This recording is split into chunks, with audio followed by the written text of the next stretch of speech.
Hello, billionaires. Greetings from a billionaire to all the billionaires on screen.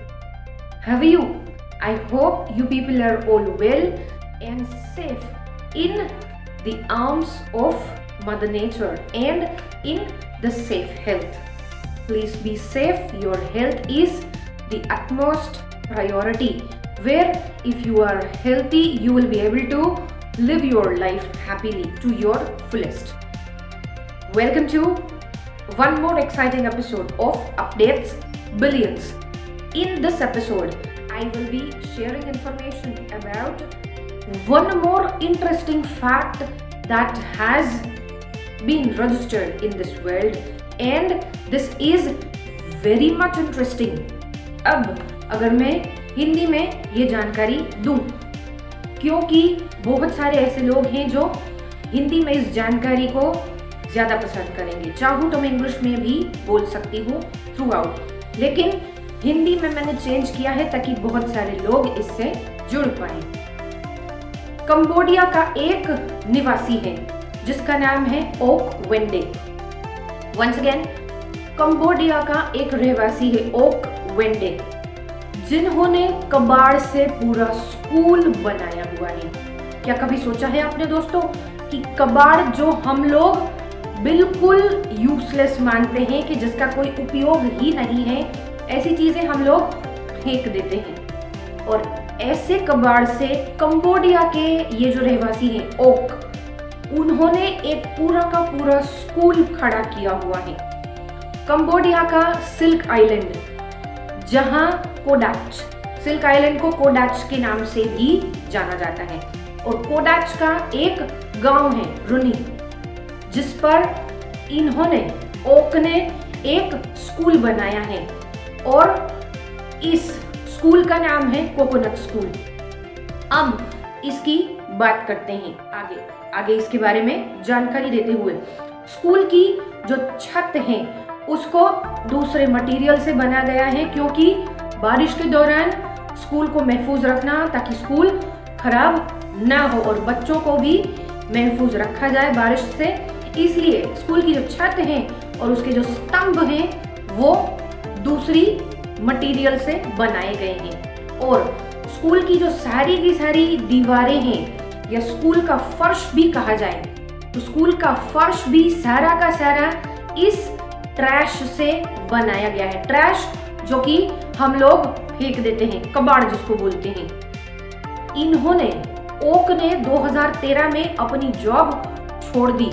एक बार वो Cambodia के island पर घूमने चले थे, और वहां पे उनको इतना सारा ट्रैश दिखा, कबाड़ दिखा, कि इस बात ने उनको इतना आहत कर दिया कि वो इस दिशा में आगे बढ़ने लगे कि मैं इस ट्रैश को किस तरह से साफ कर पाऊं। इसी में से उनको एक नई दिशा मिली और उन्होंने इस स्कूल को बनाया। अब इस स्कूल के बारे में आगे बात करते हुए, इस स्कूल में कितने बच्चे पढ़ते हैं? इस स्कूल में औसतन 200 से ज्यादा बच्चे अभी पढ़ रहे हैं। ओक हैं, इन बच्चों से किसी भी तरह की फीस चार्ज नहीं करते। इन बच्चों से सिर्फ ये कहा जाता है कि आप ट्रैश जो आपके पास है वो आप लेके आओ स्कूल में, ये आपकी फीस है। इन बच्चों से सिर्फ ट्रैश मांगा जाता है। उसके बदले में इन बच्चों को फ्री एजुकेशन दी जाती है। ओक का ये एम था, उनका ये लक्ष्य था कि वो एक तो ये जो सारा कबाड़ है उसको साफ कर सके, जिससे कि हमारी प्रकृति का बचाव हो, हमारी प्रकृति सुरक्षित रहे, सुंदर रहे, और दूसरा इन बच्चों को एजुकेशन देना। जहां ये एक ऐसे रिमोट एरिया में है जहां पे एजुकेशन इनके लिए मुमकिन नहीं था, तो वहां उन्होंने एक ऐसा जरिया ढूंढा जिसकी मदद से वो बच्चों को भी एक तरह से एजुकेशन, शिक्षा दे रहे हैं, और वहां का जो ट्रैश है वो भी साफ हो रहा। फिर और आगे बढ़ते हुए ये स्कूल के बारे में अगर बात करें तो स्कूल में 2 जगह हैं। दो मेन बिल्डिंग इस स्कूल की बताई जा रही हैं। एक है जो है एजुकेशन रूम, जहां इनको शिक्षा दी जाती है, एंड दूसरा है लाइब्रेरी या कंप्यूटर रूम। लाइब्रेरी रूम बटा कंप्यूटर रूम, इसको दोनों बोला जाता है, जहां पे कंप्यूटर भी है, कंप्यूटर भी इस्तेमाल किए जाते हैं बच्चों की शिक्षा के लिए। और ये सारी की सारी जो लाइटिंग पैनल है वो उन्होंने सोलर चैनल के द्वारा लाइटिंग का प्रबंध किया हुआ है, ताकि बच्चे शिक्षा से वंचित ना रहें। और इसकी खासियत क्या है कि बच्चों को रिसाइकलिंग की शिक्षा दी जाती है, खास तौर पर कि किस तरह से हम ये जो सारा का सारा कबाड़ है उसको हम फिर से किस तरह से रिसाइकल कर सकते हैं, फिर से हम उसको इस्तेमाल कैसे कर सकते हैं, ताकि हम अपनी प्रकृति को बचा सकें इस भयावह प्रदूषण से।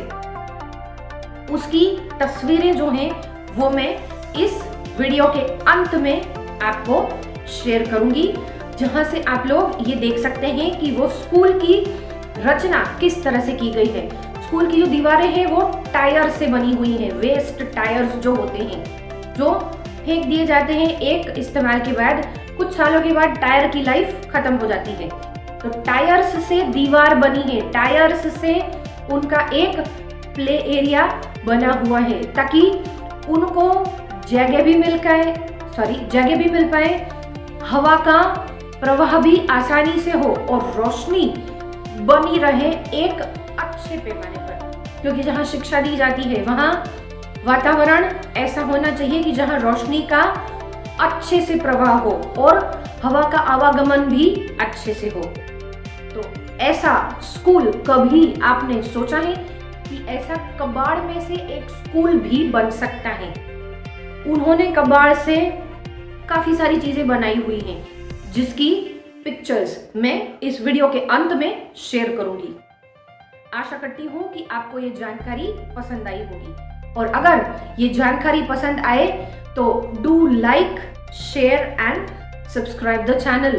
और ऐसी और नई जानकारी के लिए मैं फिर से उपस्थित होंगी अपडेट्स बिलियंस के एक और नए एक्साइटिंग और रोचक एपिसोड में। तब तक अपना ख्याल रखिएगा, क्योंकि आप प्रेशियस हैं, क्योंकि आप प्राइसलेस हैं, क्योंकि आपकी स्माइल से ये दुनिया स्माइल करती है। इस विचार के साथ मैं ये एपिसोड समाप्त करती हूँ। तब तक धन्यवाद।